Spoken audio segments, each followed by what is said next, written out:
Kakati mugamba mutya abalungi abeekuumira ku Ssenga Faith 256 mbaaniriza ati nate olunaku olwaleero mwebale kwekuumirako baddiya bange abalungi. Leero ndi ku basajja.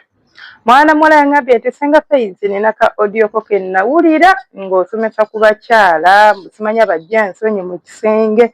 N'aŋŋamba Ssenga siganya abakazi balina ensonyi naye nga tugwanga ku musajja wa nsonyi alinza okukutamya okwezina.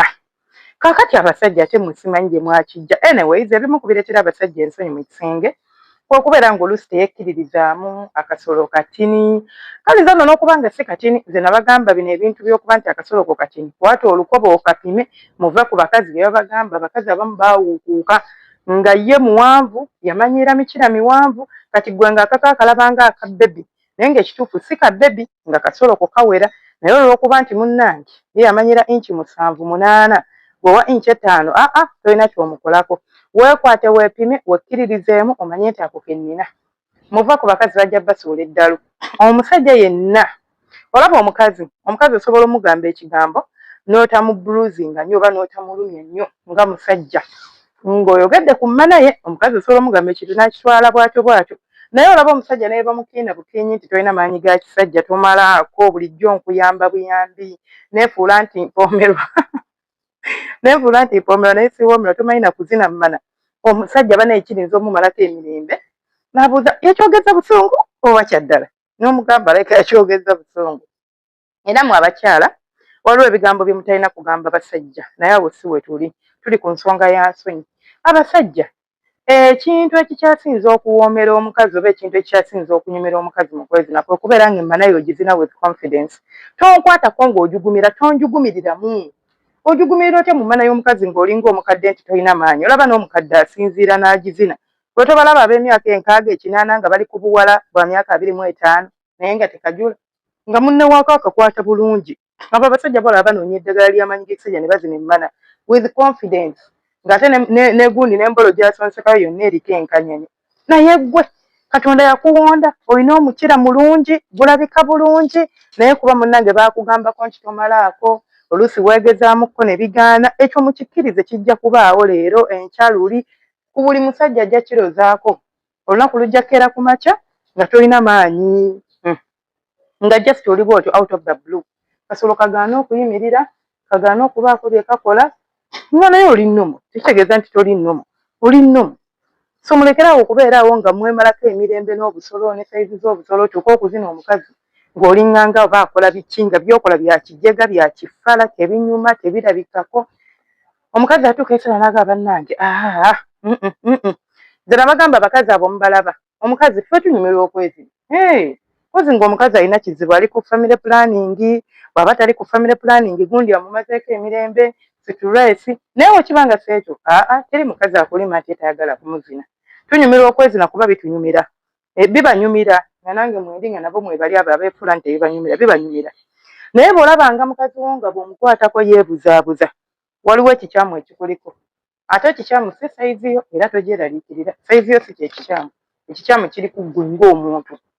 Ndiye wange ekikyamu kiri ku ggwe ng'omuntu. Olemye okwekkiririzaamu. Olemye okukitegeera nti osobola okuzina emmana omukazi n'awoomerwa. Buli bwe weetunuulira kasolo ako n'olaba nga katini ate nga bagamba nti katini.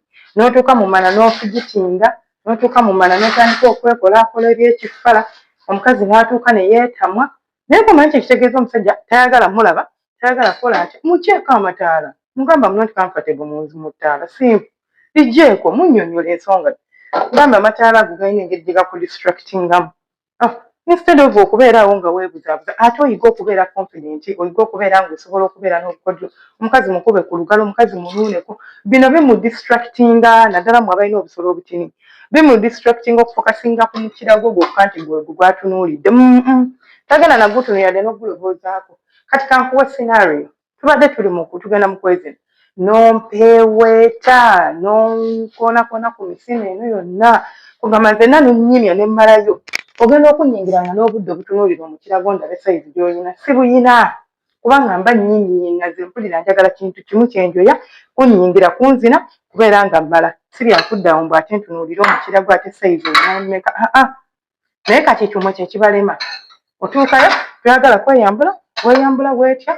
Kiki darling? Weeyambula oba weeyambula ekyo kiggwe.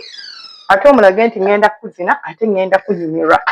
Omukazi tagenda bifaako, tagenda kunotisinga ebyo. Ekituletera okunotisinga embeera zammwe nti akasolo kampi, nti akasolo kawanvu, nti akasolo kanene, kyekyo nti obadde osigitinya kati you brought my attention to that. Yadde attention yange teyabaddewo oba nandibadde sigindiboozaako, naye ndeetedde okubeera nga nkiroboozaako ntandika okubuuza Gaaya abadde ki?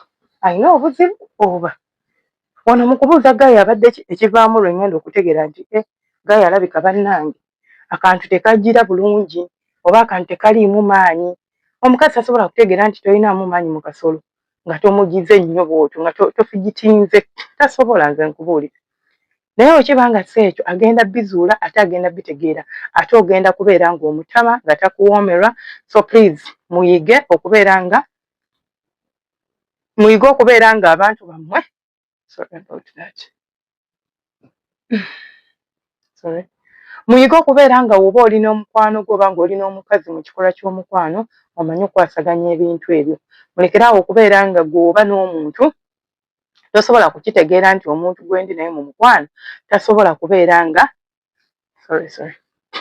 muyige okubeera nga woba mu mukwano n'omuntu oba ng'ogenze mu kuzina emmala ogizina ng'omukugu. Nze nabanga kiringa omukazi otuula ku mukira gw'omusajja ng'asigitinga, omusajja tasobola kuwoomerwa. Kati nammwe munnange naffe bwe tuli, tasobola kubeera ng'oli awo omuzina naye tonzina, nkukwatako weekomomma weefunya, bwe wandibadde ogusimba nti weesimbe oli kwefunyamu. Toyagala nti ndabe kubanga bagamba akasolo katini. Bw'oba toyina maanyi mu kasolo waliwo obukodyo bw'osobola okukozesa. Bw'oba olina akasolo katini waliwo obukodyo bw'osobola okukozesa nga naku busitayiro kw'otudde atabumanyi twabisoma dda busitayiro bw'osobola oziniramu emmana gwe omusajja ow'omukino omumpi bunoonye wano kusenga Faith. Obukodyo bw'osobola okukozesa bunoonye wano kusenga Faith. Gw'atalina maanyi ga kisajja bulungi eddagala weeriri multiple videos. There are a lot, like you can't even binge on them on one day n'ozimalayo. Nina home remedies, nina eddagala lino erya bulijjo, nina lye tuyita lubalula nti kwata nywako wabula situunda. Temunkubira nti singa Faith njagala ddagala situunda. Ayagala okwogerako nange enamba yange 07852886. Eyo ennamba ya consultation, nkiddamu consultation. Tonkubira simu ngenda kublockinga. Teekako message ongumiikirize. Message bw'ogiteekako leero eddiwamu enkya. Sigenda giddamu right there and then. Sigooka abansindikidde bw'ayagala okwebuuza ku kintu kyonna jjamu mu inbox yange nja kuba nkukola ki nkukwasaganya. Kale mwebale kuwuliriza naye bakwano temubeeranga bakazi. Omukazi ate waba alina ensonyi oba kalekaleko naye omusajja ow'ensonyi mu kitaana mumulaba kimakinga sense. It doesn't even make sense. Binyiiza n'okunyiiza. Mulekeraawo ebintu ebyo mbagala nnyo mweraba mbeere bulungi temujjanga okwo.